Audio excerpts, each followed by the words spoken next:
जैसे कि यहाँ पर दो क्वेश्चन है, आप पहली बात अंदर से इच्छा ही नहीं होगा कि हाँ क्वेश्चन को तनिक पढ़े भी।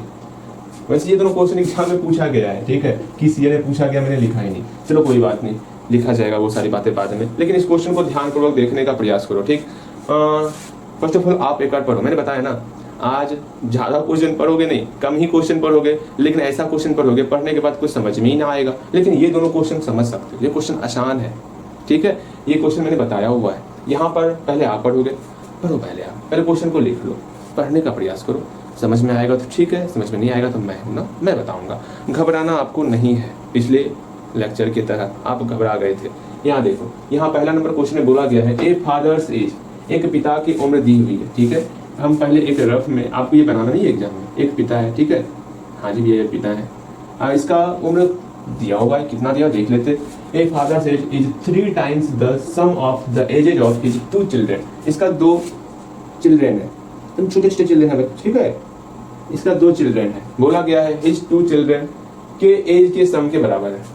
दोनों चिल्ड्रेन का जो भी एज होगा ना, एक काम करते हैं, दोनों चिल्ड्रेन के एज का सम को x मान लेते हैं। x का मतलब क्या हुआ, इसका एज प्लस इसका एज, दोनों का एज मिला करके x मान लिए, ठीक। अब समझो क्वेश्चन क्या कह रहा है, क्वेश्चन में ये कहा जा रहा है कि कोई पिताजी है, हाँ जी कोई पिताजी है, उसका उम्र जो है उसके दोनों बच्चों के उम्र के योग का 3 गुना है, ठीक है। पहला कंडीशन ये कहा गया है 3 गुना है उसके पिताजी का उम्र, बहुत अच्छे।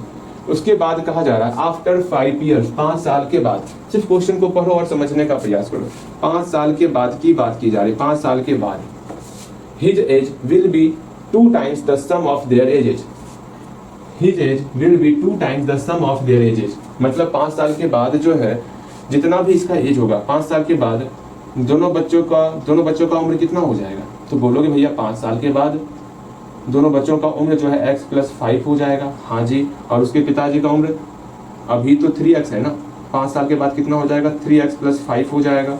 उस कंडीशन में 5 साल के बाद 2 गुना हो जाता है, इससे ये 2 गुना हो जाएगा, तो आपको इसको सॉल्व करना है। एक बार फिर से क्वेश्चन को समझना, और एक बार मैं फिर से दोहराऊंगा, सुनो सिर्फ, ठीक है, सुनने का प्रयास करो। सुनो, एक पिता की उम्र, इस पिता की उम्र जो है 3 गुनी है, किससे 3 गुना है, अपने बेटे से 3 गुना है, लेकिन समझिएगा 3 गुना है, किसका 3 गुना है, the sum of the ages of his 2 children, दोनों चिल्ड्रेन के एज के सम के, दोनों चिल्ड्रेन के एज के सम का 3 गुना है, हम इसको x मान लिए। ये कंफ्यूज करने के लिए यहाँ पर 2 चिल्ड्रेन का सम दे दिया है, ठीक है, सिर्फ आपको कंफ्यूज करने के लिए, यहाँ समझना, इसको समझ के चलो, ये एक ही इंसान है जिसका एज x है, इसका 3 गुना है इसके पिताजी का उम्र, ठीक है। फिर बोला गया आफ्टर 5 years, 5 साल के बाद, भैया 5 साल के बाद तो हम पता ही नहीं रहेगा किसका उम्र क्या हुआ, यहाँ समझो, after 5 years his age will be 2 times, 5 साल के बाद बेटे का उम्र क्या हो जाएगा, x + 5 हो गया, पिताजी का उम्र 3x + 5 हो गया, 5 साल के बाद 2 times, मतलब 2 गुना हो जाता है पिताजी का उम्र, इसकी उम्र से 2 गुना हो जाता है, ये क्वेश्चन में दिया हुआ। क्या एक बार फिर से समझा दूं भैया, ना जितना समझा रहे हैं ना उतना सर के बाहर जा रहा है, मैं मानता हूँ ये चीज़ जल्दी समझ में आता नहीं है, लेकिन फिर भी आपको समझना है, ओके। इसी टाइप का क्वेश्चन मैक्सिमम रहता है, जो लास्ट 2 क्लास है ना, इसमें से एक क्वेश्चन आपके एग्जाम में रहेगा ही रहेगा, पक्का रहने वाला, ठीक है, आसान रहता नहीं है, आपको वहाँ समझना होगा। एज का क्वेश्चन हो गया, फ्रैक्शन का क्वेश्चन हो गया, बोर्ड का क्वेश्चन हो गया, ये सब क्वेश्चन रहता है वाकई में, जिसको आप टफ समझ के छोड़ देते हो, नहीं, सिर्फ आपको इक्वेशन तक पहुंचना होता है, इक्वेशन तक पहुंचने के लिए यहाँ दिमाग लगाना होता है, बस एग्जामिनर आपका दिमाग ही तो देखना चाहता है, हाँ सोच समझ रहा है कि ना समझ रहा है, सिर्फ इक्वेशन सॉल्व करने सीख गया, ये ऐसा आपको नहीं करना है ना, आपको समझ के काम करना है। यहाँ क्वेश्चन क्या कहा गया, पहला कंडीशन में ये कहा गया अगर बेटा का उम्र x है तो पिताजी का उम्र से 3 गुना होगा। सेकंड कंडीशन में ये कहा गया कि 5 साल के बाद इसका उम्र x + 5, इसका उम्र 3x + 5, इससे ये 2 गुना होगा। बस यही इस क्वेश्चन में यहाँ पर कहा गया है। तो आपको बताना है प्रेजेंट एज क्या होगा उसके पिताजी का, मतलब हमको इस 3x का वैल्यू निकालना है, तो हम लोग बनाते हैं, क्या समस्या है, लिखे लिखते हैं। हाँ,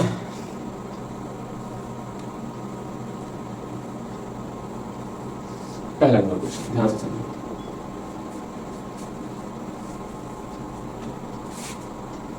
for present case,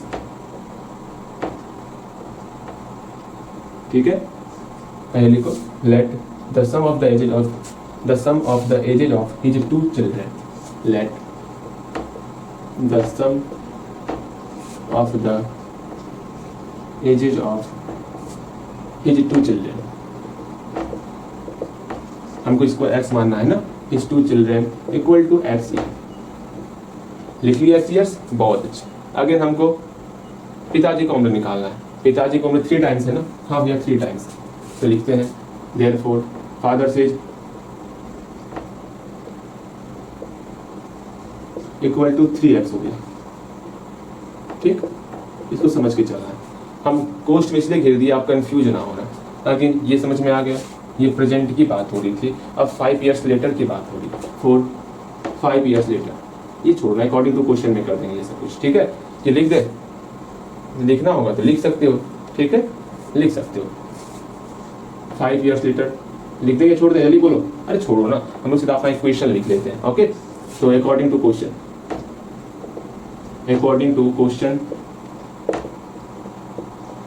5 years later, ठीक है, अकॉर्डिंग टू क्वेश्चन क्या 5 इयर्स लेटर के लिए हम लोग क्या करना पड़ेगा भैया, हम लोग जो है अभी 3x एज था उसके पिताजी का और बेटा का उम्र x था, दोनों में 5 साल ऐड कर दिए, जैसे ही दोनों में 5 साल ऐड कर दिए, 5 इयर्स के बाद जो है ना पिताजी का उम्र 2 गुना हो जाता है उसके बेटे की उम्र से, 2/1 हो गया। अब आराम से यहाँ पर इक्वेशन को आप सॉल्व करोगे और बन जाएगा। तो सॉल्व करते हैं, 1 का मल्टीप्लाई 3x प्लस 5 के साथ और x प्लस 2 का मल्टीप्लाई 2 के साथ, इसको सॉल्व करोगे, यहाँ से x का वैल्यू निकालोगे और बन जाएगा। एक बार फिर से समझने का प्रयास करोगे, मैं समझाना चाहता हूँ, एक बार फिर से समझाना चाहता हूँ। यहाँ पर पहले कंडीशन में बस इतना ही कहा गया है कि उसके बच्चे की उम्र से 3 गुना ज़्यादा है, 3 गुना है पिताजी की उम्र, ठीक है। बच्चा को उम्र x मान लिए तो पिताजी की उम्र 3x होगी, कहीं कोई समस्या? बिल्कुल नहीं। फिर बोला गया 5 साल के बाद, अच्छा ठीक है, तो पिताजी की उम्र में भी 5 साल ऐड कर दिए और बेटे की उम्र में भी 5 साल ऐड कर दिए। 5 साल के बाद जो है 2 टाइम्स हो गया किसका, पिताजी की उम्र, तो 2 गुना पिताजी का उम्र हो गया। बस इसी चीज को यहाँ पर लिखिए, इसको सॉल्व किए। अगर ये समझ में नहीं आता सीधा ये लाइन लिख सकते हो, लेकिन आपको समझ में आ रहा होगा। इसको सॉल्व करेंगे, हम लोग का x का वैल्यू निकल जाएगा, आराम से हम लोग फादर्स एज निकाल सकते हैं, ठीक है। इसको सॉल्व किए ही देते हैं, बहुत आसान था ये। फिर भी अगर समझ में नहीं आया होगा तो पूछ सकते हो आप, कहीं कोई समस्या नहीं है। आराम से इसको सॉल्व करोगे, 3x plus 5 equal to 2x plus 10। इसको एक और मेथड है, यहाँ पे इसको y मान के बनाना, ठीक है, y मान करके भी बना सकते हो आप। बोलना अगर वो भी मेथड सीखना है तो वो भी हम लोग सिखा देंगे आपको। अगेन इस 2x को इधर लेते आते हैं, 3x minus 2x equal to 10 minus 5। Again x बराबर 5 हो गया, x का मान 5 निकल गया, ये तो आसान हो गया ना। hence the present age of father, यहाँ से है ना, the present age of father लिखो, the present age of father equal to 3x years। आराम से 3 गुना, x का मान 5 है, 5 पुट किया, 5 दिया, 15 ईयर्स निकल गया। बस जो आपको निकालना था वो हम लोग निकाल चुके हैं। इस तरह बनाना है, समझो बात को, समझने का प्रयास करो। एक और क्वेश्चन देखो,